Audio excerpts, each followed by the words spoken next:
बिस्मिल्लाहिर्रहमानिर्रहीम। अस्सलामु अलैकुम वरहमतुल्लाहि वबरकातुहू।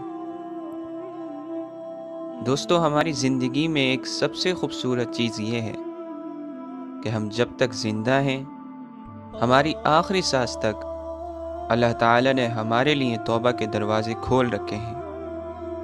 हम किसी उम्र में भी हों, किसी हालत में भी हों, सर से लेकर पाँव तक गुनाहों में डूबे हुए हों, इसके बावजूद अल्लाह हमारे लिए अपनी रहमत के दरवाज़ों को कभी बंद नहीं करता।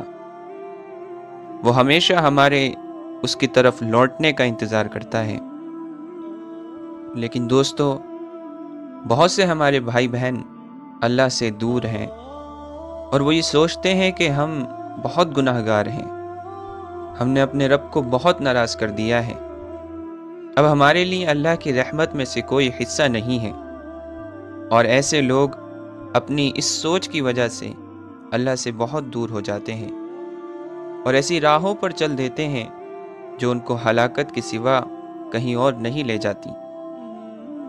लेकिन दोस्तों, उनको ये सोचना चाहिए कि अल्लाह ताला तो उनके बहुत करीब है, वो तो उनकी शहरक से ज़्यादा करीब है, वो तो हमसे हमारी माँओं से ज़्यादा प्यार करने वाला है।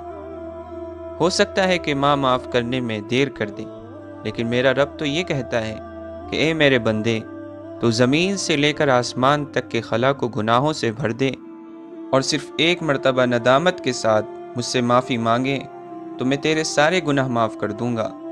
और मेरा रब सिर्फ माफ़ नहीं करता बल्कि उस गुनाहगार बंदे को ऐसा बना देता है कि उसने कभी गुनाह किया ही ना हो।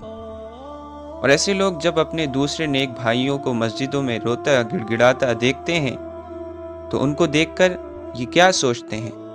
वो ये तो नहीं सोच लेते कि इन मस्जिद में बैठे हुए लोगों से कभी गुनाह ही नहीं होता। क्यों नहीं? ऐसा तो बिल्कुल नहीं है। लेकिन जब इनसे गुनाह होता है, जब ये लोग कोई गलती कर बैठते हैं, तो उनको ये मालूम होता है कि उनका गुनाह कितना ही बड़ा क्यों ना हो, लेकिन अल्लाह की रहमत का मुकाबला नहीं कर सकता। इस उम्मीद के साथ वो फिर तौबा करते हैं और अल्लाह की याद में, उसकी इबादत में लग जाते हैं। जब जब वो कोई गुनाह कर बैठते हैं तो फ़ौरन अल्लाह की तरफ रुजू करते हैं, उससे अपने गुनाहों की माफ़ी मांगते हैं, क्योंकि उनके रब के सिवा उनको कोई और माफ़ नहीं कर सकता।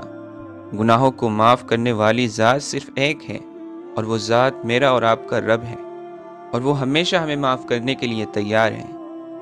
बस शर्त यह है कि आप उससे माफ़ी मांगते हैं या नहीं, आपकी आंखें नदामत के आंसू से तर होती हैं या नहीं। इसलिए दोस्तों, अगर हम कभी भी कोई बड़ा गुनाह कर बैठें या हम एक मुद्दत से गुनाहों में डूबे हुए हैं, तो हमारे गुनाह कितने ही ज़्यादा क्यों ना हों, अल्लाह ताला की वसी रहमत हमारे गुनाहों को माफ़ करने के लिए हमेशा तैयार है और हमें कभी भी उसकी रहमत से मायूस नहीं होना चाहिए।